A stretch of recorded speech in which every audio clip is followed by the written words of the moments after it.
It's 15 minutes past midnight here in Cairo. Good morning. Hello and welcome to a new edition of Business Insider. I'm your host for tonight, Mohammed Abdulrahim. So we now have an extension of the ceasefire. U.S. President Donald Trump says that he has accepted the Pakistani mediator's request to extend the ceasefire in his war with Iran. There's no time frame for this ceasefire.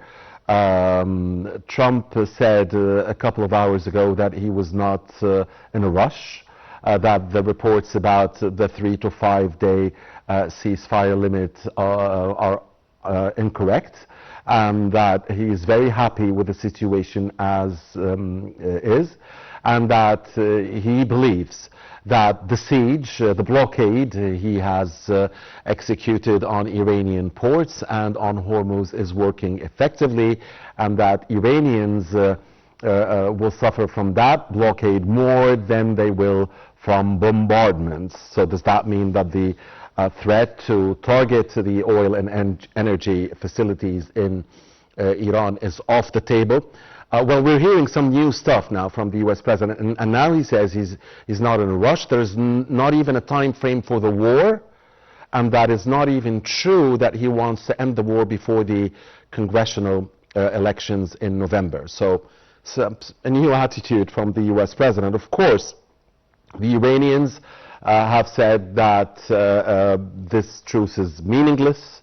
They don't trust the Americans. They believe they might be struck at any given moment, like what happened before during two times in negotiations.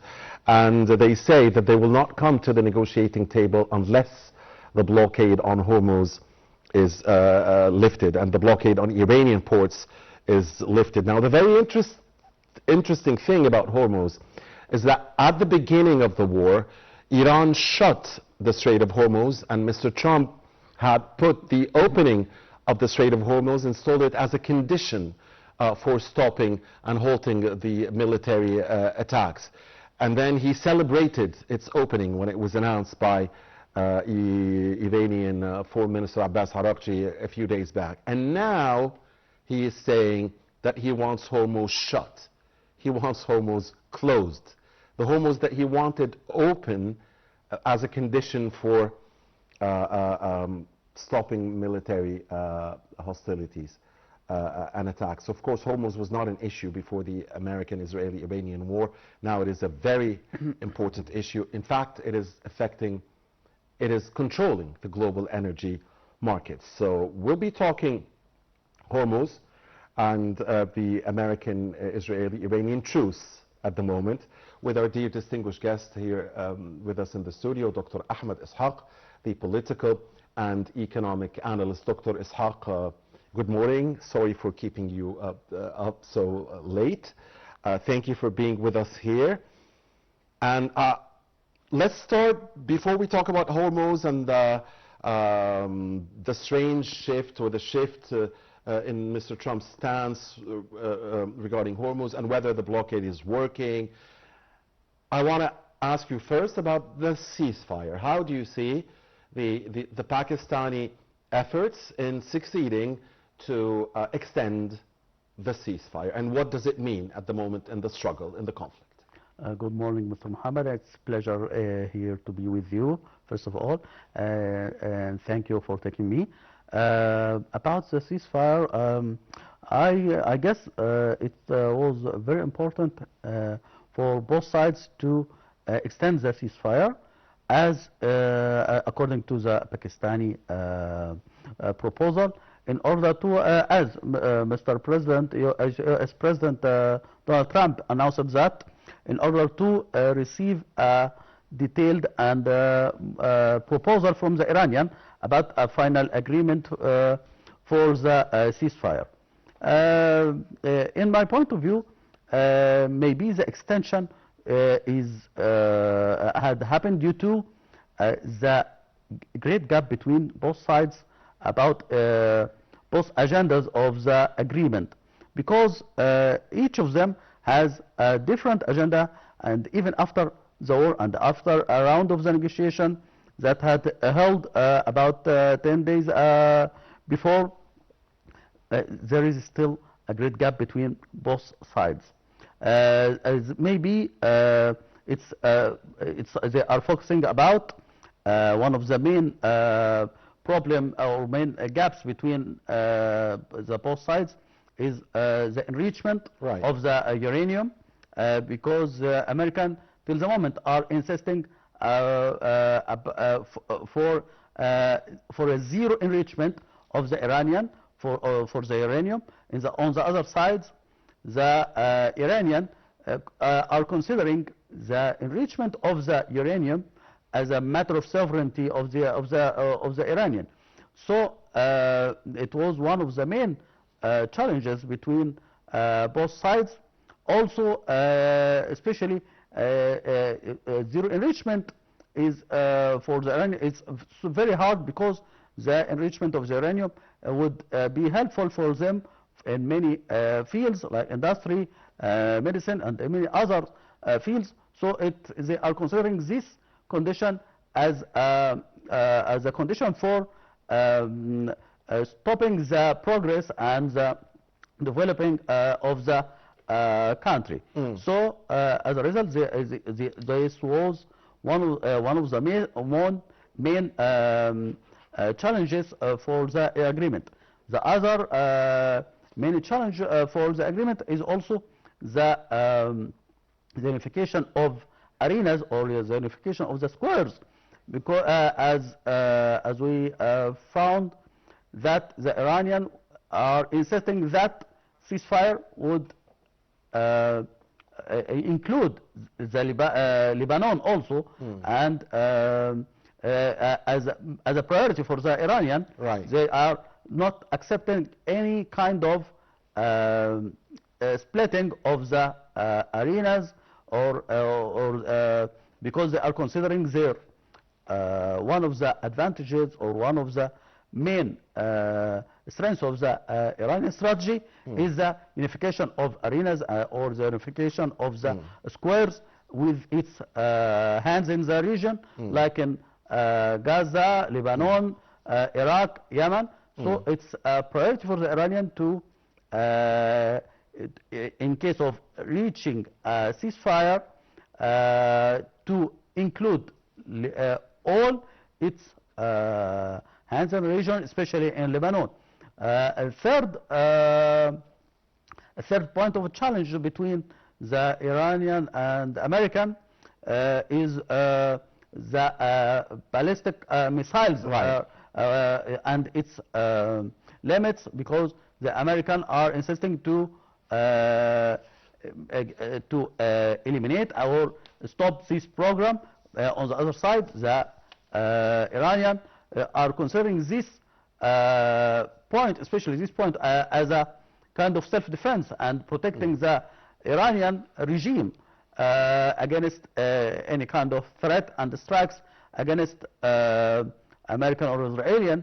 So these three points was many challenges, and it's expected to the Americans are expecting to receive what we call a proposal from the Iranian about how to reach a compromise through the Pakistani mediator in order to reach a final agreement for these 3 points. Right, Three right, points. Dr. Ishaq. The Americans are waiting for that proposal, the unified proposal. Mr. Trump had said that one of the major reason he extended the ceasefire is because he believes there is a split in the ranks of decision-making in Iran, and that he wants a unified response. Seemingly, there is difference in opinion between the so-called hawkish group and the Iranian Revolutionary Guards Corps, and then the Doves, or the president of Iran, the foreign minister, and other politicians, maybe also Mr. Ghalibaf, the parliamentary speaker. But of course, it's going to be interesting to see when and if that response does come, because Iran has said that it will not respond or go back to the negotiating table unless the blockade on its ports is lifted. The blockade on Hormuz, which was originally blockaded by Iran, is now even blockaded, double blockade now by the United States. Now, Dr. Ishaq, you mentioned some very important points. In addition to the uranium and the nuclear file, which is like 99% of the game, even in the words of Mr. Trump, who wants 100%. We'll get to that because it's hard to imagine how can you negotiate if you're not going to settle for anything less than 100%. We'll get to that. You mentioned the ballistic missile program. You mentioned the proxies and so on. But it seems that this could be at a later stage if they first at least can reach an initial deal, an initial settlement. That would be much easier. Then maybe the other things they can work on, because if they try to reach agreement on every file, this will drag on, and we've heard Mr. Trump saying that he doesn't care about the time frame anymore. I'll get back to you, Dr. Ishaq, and ask you about that.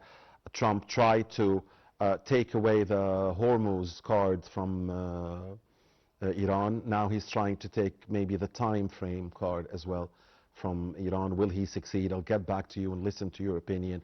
But after we watch this report about our main topic here for tonight, so please stay with us. Amid escalating tensions in the Middle East region, attention is turning to the intensifying confrontation between the United States and Israel on one side and Iran on the other side, in a conflict that threatens to reshape the balance of power both regionally and globally. The exchange of strikes between the parties has not been limited to the battlefield. Its repercussions have quickly spread to the global economy, with energy prices surging amid fears of supply disruptions, particularly due to tensions surrounding the Strait of Hormuz, one of the world's most vital oil transit routes. On the international security front, warnings are growing over the possibility of the conflict expanding, especially with indirect involvement from regional actors, opening the door to more complex scenarios that could impact global stability. However, alongside the military escalation, diplomatic efforts are emerging to contain the crisis. Sources have revealed indirect contacts and ongoing talks between Washington and Tehran, mediated internationally by Pakistan, in an attempt to de-escalate tensions and open channels for dialogue. This mediation comes with support from international parties, including the United Nations, which has called for an immediate halt to escalation, warning of humanitarian and security consequences that could last for years. Between military escalation and diplomatic de-escalation efforts, the situation remains open to all possibilities, as the world watches closely to see whether international mediation will succeed in preventing a wider confrontation or whether the region is heading towards a more dangerous phase.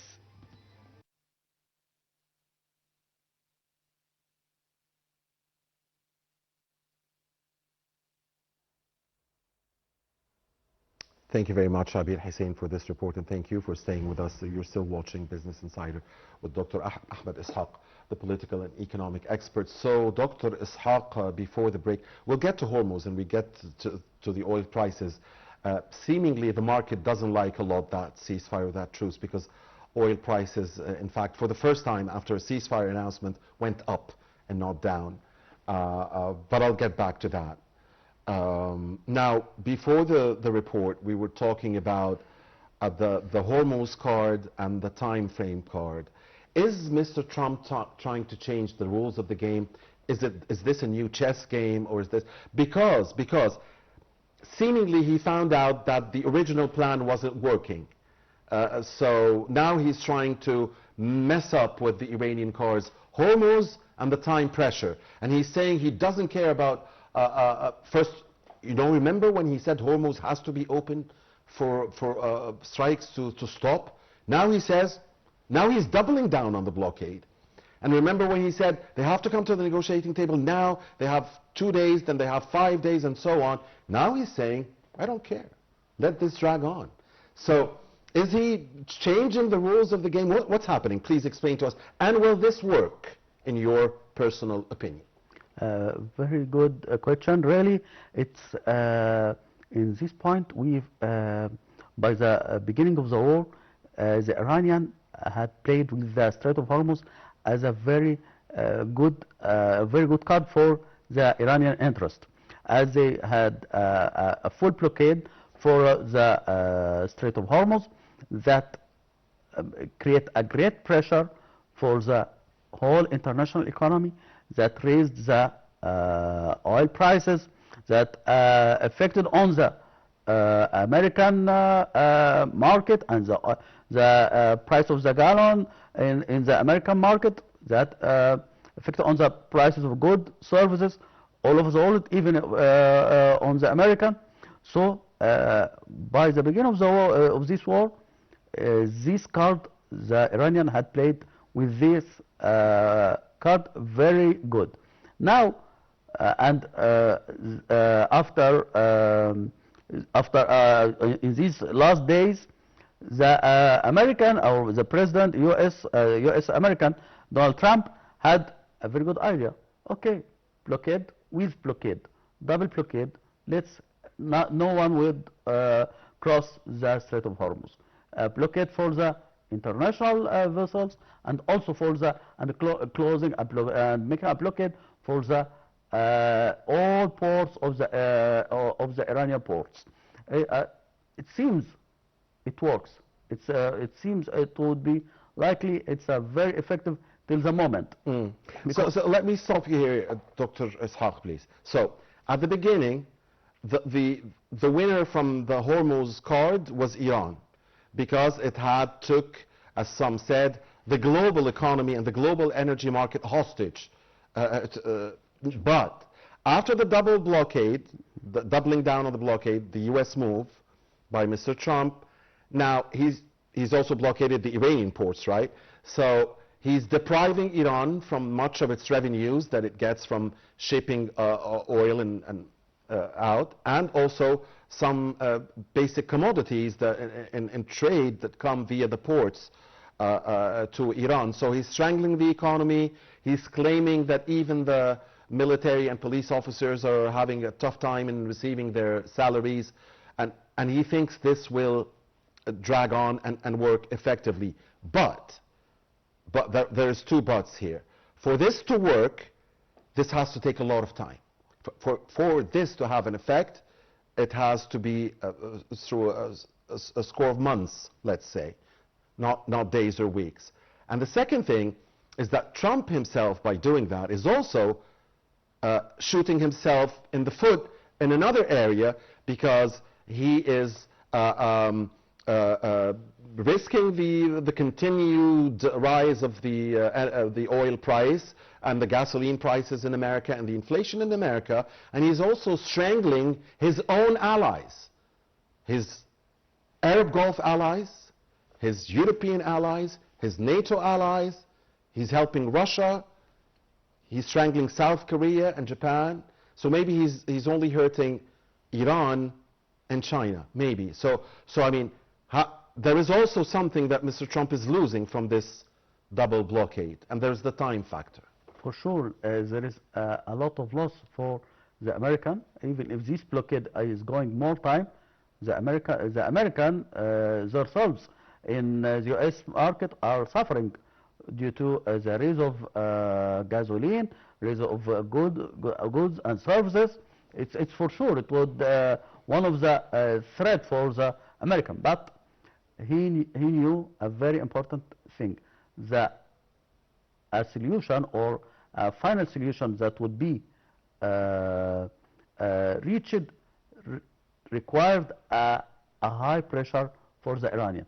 Till the moment after this war for more than 38 days and the huge destructive that had been existed for the Iranian, but the Iranian resilience is very really they are astonished by the resilience of the Iranian, because no one would expect that after all these days of the war and of destruction, that the Iranian would still stand till the moment. So he is thinking about in a different way, and it's maybe kind of good play from the US from the American US president, that he wants to create or a new rule, or to have a new card to make more pressure on the Iranian, because okay, understood. But this, for it to have an effect, he needs time, right? Sure. So maybe now this is why he's saying, I'm not pressured by time, and that is against his initial position of do it now, you know, and so on. So, but what about the thing about strangling his own allies? I mean, look at what's happening to Kuwait, Bahrain, or Qatar. I mean, they can ill afford to lose Hormuz. Maybe Saudi Arabia has other means of transporting and importing their needs. Maybe also Oman and the UAE have other means, but Kuwait, Qatar, and Bahrain don't. And what about Europe? I mean, the French president said that his country has lost between $4 and $6 billion from the ongoing thing. And what about his allies in Asia as well? It's well known that this American administration and American US President US Donald Trump doesn't care about his alliance. He lost a lot of them, European and Asian. He doesn't care about all of them. The only consideration for him is America first, US first, and himself first. US or Israel first? He is claiming that US first. For the America, we are first. US is first. Maybe that's what he claims. But so if he by the finish or by the end of this war, he needs to achieve and claim to be a winner. So he doesn't care about his alliance.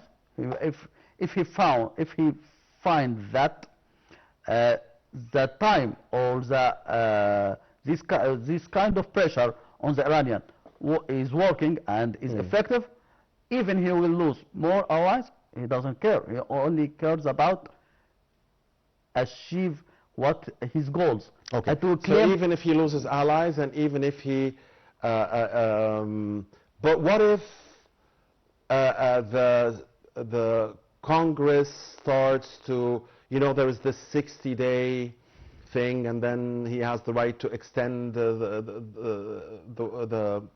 operations for another 30 days, but then Congress will have to intervene to authorize either winding down the presence of American forces or launching a war. Then we're going to have the World Cup in June. He's meeting in May with the Chinese president. Obviously, there's no love lost between the two, and China is not very happy with the situation in Hormuz, and has publicly called for the opening of or reopening of Hormuz and trade and via that part of the world. And then there is the congressional election. So should we believe him when he says he doesn't care about time, time is on his side, or is he under pressure from the time factor? For sure, it's only a claim. But in my point of view, it's I would expect that in this next few days there would be a kind of agreement between the American and Iranian to reach a kind of arrangement or agreement through the Pakistani mediator to end this war by a way or another. Really? Because it's my point of view. Because if we find we would find that. By the way, Egypt and Turkey are helping as well. For sure, along with Pakistan. For sure. But if we would find that both sides of the war, American, Iranian, are exhausted. They had afforded a lot of cost and they lost a lot, billions of dollars for the American, for the Iranian, and the destruction is going higher. And if the war is going and would be continued for more period of time, it would afford both sides more billion of dollars, and it will afford the whole international economy more billion of dollars So maybe in my point of view, it's I guess that we would reach an agreement. Otherwise, it would be a destructive war, and it would be a huge destruction for both sides. That we would the alternative would be very, very dangerous for all the region and all of the world, because that it means that the Iranian would keep the blockade of the Strait of Hormuz, that would oblige the oil prices to go higher and higher, and it would reach 150. You see, and this is happening even without military action. You know, this Cold War, if we can call it, would cause again the prices of oil to spiral. So yes. But till the moment, the oil prices is about $100 for every barrel. But if the war is continued and the Strait of Hormuz would be closed more time, it would reach, the oil price would reach 150, maybe more, maybe less. At the moment, Brent is at 102, and WTI is at 93 as we speak, in after trading hours. So, Dr. Ishaq, this blockade, does the blockade mean that the threat to target the Iranian oil and energy infrastructure is off the table now? Is it off the table because of the blockade? For sure, it is. It's a card that would happen only if the war is going back and it's starting again. But it is not a priority because, as we know, it's the war as we all of us have been seeing. You know, the Iranians hit a ship today in the northeast of Oman, and the Americans said this is not a violation of the ceasefire. For sure, because it's a sign that both sides are going toward reaching a kind of compromise in order to reach an agreement. Because both of them... So the scary point of no return, as it has been described by many experts, America hitting oil and energy facilities in Iran, and Iran targeting the Arab Gulf countries' energy infrastructure, this is probably off the table now, right? For sure, because it would be harming not only the Iranian and the Arabian Gulf countries, it would have an effect for the whole international oil market. That, as we mentioned before, that it would push the oil prices for more than $150 for every oil barrel. The Iranians say they fear being hit at any given moment. Do you share that fear, or do you understand from you that this is very unlikely? It's for sure due to the Iranian experience with the American before. They are negotiating, and at any second during the negotiation, they are attacked. They had many strikes. So that create for the Iranian a kind of mistrust between both of them. So as a result, they are claiming that they would be attacked at any second or at any time. For sure, we would understand that, but in my point of view, it is not likely to happen this time. So likely we're going to have a stalemate, or is it more likely that the Iranians at a given moment, let's say days from now or weeks from now, would say, okay, we're ready to go to Islamabad? What's more likely in your view? It's in a few days, not a few weeks, no.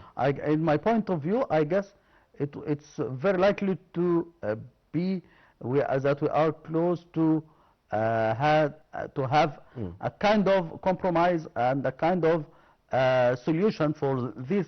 So you think the Iranians will come back in a short while with a unified response, giving some concessions regarding the nuclear program? A kind of compromise or a kind of solution for maybe not required for all the disputes or all the problem between both sides. Maybe a kind of solution for the problems and challenges between both sides in order to reach an agreement, a final agreement of ceasefire, in order to end the blockade of the Strait of Hormuz, in order to halt all military action between both sides. So it would be likely, in my point of view, that this kind of compromise would be reached as soon as possible. Okay, so let's assume that this does happen. In a few days' time, the Iranians come back with a unified response, giving some concessions to regarding the nuclear program, not the ballistic, not the proxies. And then the Americans, because some say that Mr. Trump has something called the Venezuela syndrome, he believes in the effectiveness of, you know, the blockade and the siege, and he wanted Iran to be Venezuela from the very start. He's still thinking about Venezuela.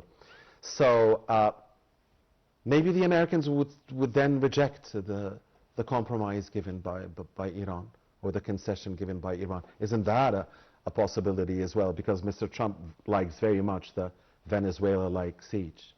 Everything is possible, but what if the American what is the alternative if the American would do something like that? If they are calling for the war, would return for the war. Are the American? Aren't they calling for the war? I mean, when one of the warring parties says, "I'm not willing to accept anything less than 100%," isn't that a call for war? It's a claim, but it is not the fact. The U.S. American president are claiming that he is a winner from day one, but till this moment, is he really a winner? There's no winner so far. For sure, it is not. The American president, if all of his statements, all of his words for the American are a kind of propaganda. He's trying to claim victory, and he is a winner. In fact, many analysts, Dr. Ishak, and I've heard you say it before, that in fact all of the warring sides and the non-warring sides have lost. Everybody's a loser. For sure. Maybe with the exception of Israel. But even Israel is at risk of losing, because it doesn't want to see a deal. Obviously, I mean, it's very obvious. Israel wants to go back to war. It doesn't want to see a deal, or a good deal. Maybe it wants to see a bad deal, but not a, I don't know. Or no. For sure. What do you think?